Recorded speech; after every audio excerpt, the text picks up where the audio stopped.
So I want to start with just a very simple quote, and it comes on the homepage of the American Board of Medical Specialties, so our counterpart in medicine.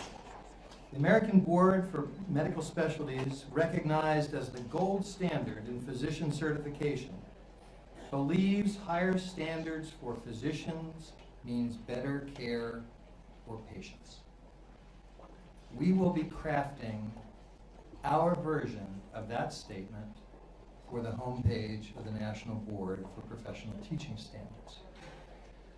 What I hear in that statement is that certification is the medical profession's assurance to the public that this is an accomplished practitioner. And since they believe that certified physicians make a difference in patient care, you must conclude only one thing. You have to have as many board-certified physicians as possible. That's how it works. The medical profession has become, I think we'd all agree, the epitome of the definition of a profession. It's not perfect. It never will be perfect. Human endeavors cannot be perfect. But medicine is as good as it gets. And in 1987, when the founders of the National Board came together to create this organization, they had in mind the medical model. People knew what medicine had done throughout the 20th century to become what it is today. And if you've looked at any of the history, 100 years ago, medicine was not the epitome of a profession. Conscious decisions were made. And it was a lot of work over decades. We created standards, profession-based and determined standards in 25 different areas of teaching. We created a very good process for certifying when teachers meet those standards. It's not perfect. We're trying to make it better. We're always trying to make it better. But you won't find a better process out there now that will certify, that will show you when a teacher is highly accomplished. What we have not done, that medicine did, was make this the norm, not the exception. It has to be what everyone in our profession aspires to. That's how you define a profession. Professions are not led by an elite group of Navy SEALs. A profession means across the board you have accomplished practitioners. That's what we have to strive for. We're proud of the 106,000 board-certified teachers who are out there now. I've got 18 of the best ones right here on either side of me, and you're going to hear from them in a minute. But that's 3%. And that means that most children in this country will never sit in a classroom with a National Board Certified teacher. If only 3% of our physicians were board certified, we would not have the quality of health care in this country that we have today. We're proud of Wyoming, 7% of the teachers. Mary has bigger aspirations for that. She's only about growing that number. And the board-certified teachers in the state of Wyoming are helping to do that.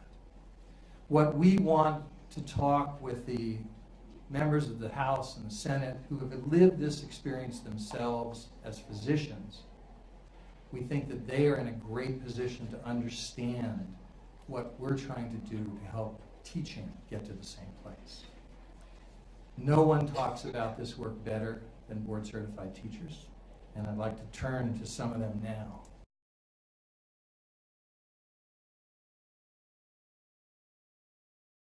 I was very fortunate to be a principal for 7 years at Julius Corsini Elementary School. As you've heard from the other National Board Certified teachers here, I also experienced the same things that they went through when I did my board certification in early childhood generalists in 1999-2000.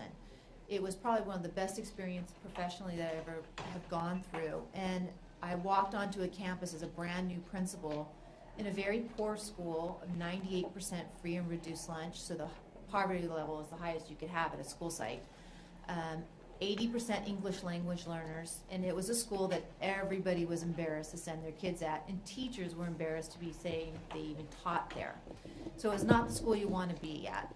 It was also ranked the lowest 10% of all the elementary schools in California. I would actually put it the rank at the bottom 5% if you look at the test scores. Scary place when you think of 1,100 of our students are at the neediest school where 75% of our teachers were leaving every school year.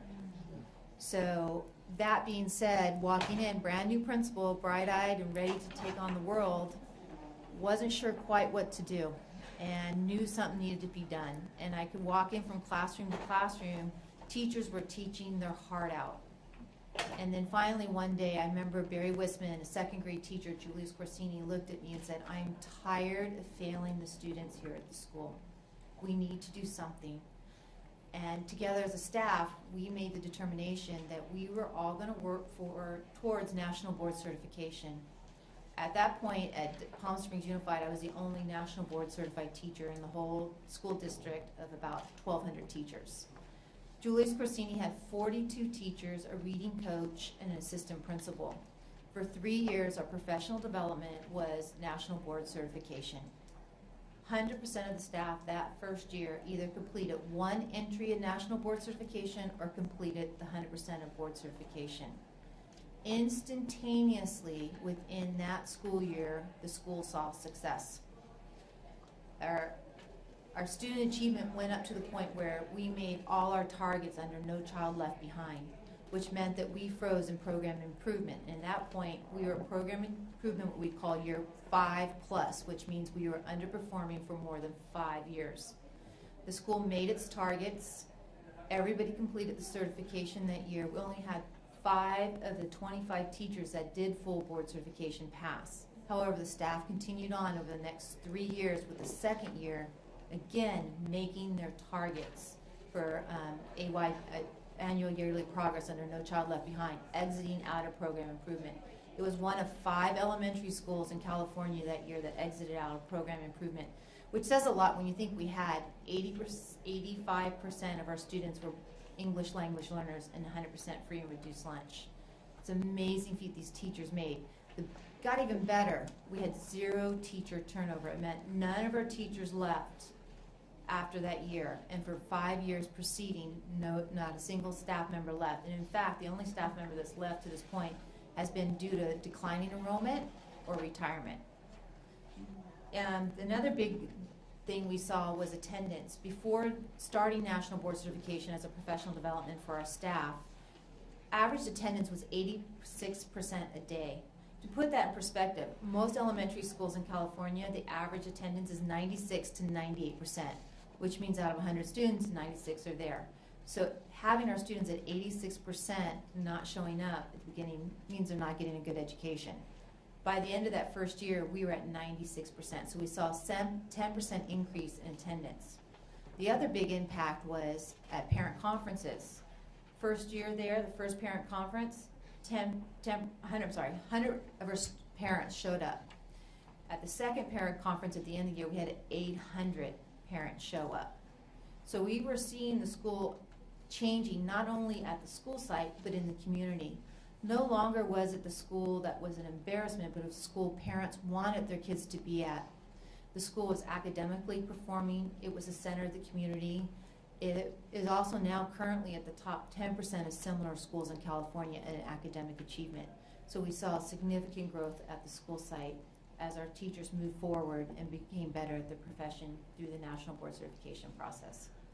So Kiela needs to say one more thing to you. She no longer is the principal of that school. She has moved on to be the principal of a middle school where that elementary school feeds into. And what's your experience been with that? Well, I'm very fortunate. I'm the feeder school, that elementary school and the middle school that directly falls into it, and I am currently reaping the benefits of the students that are coming out of that elementary school. The students are better prepared, they're academically doing better, and in fact my middle school made all their AYP targets last year in math and language arts, which is unheard of at a middle school because of the direct impact of what happened with the students at the elementary school.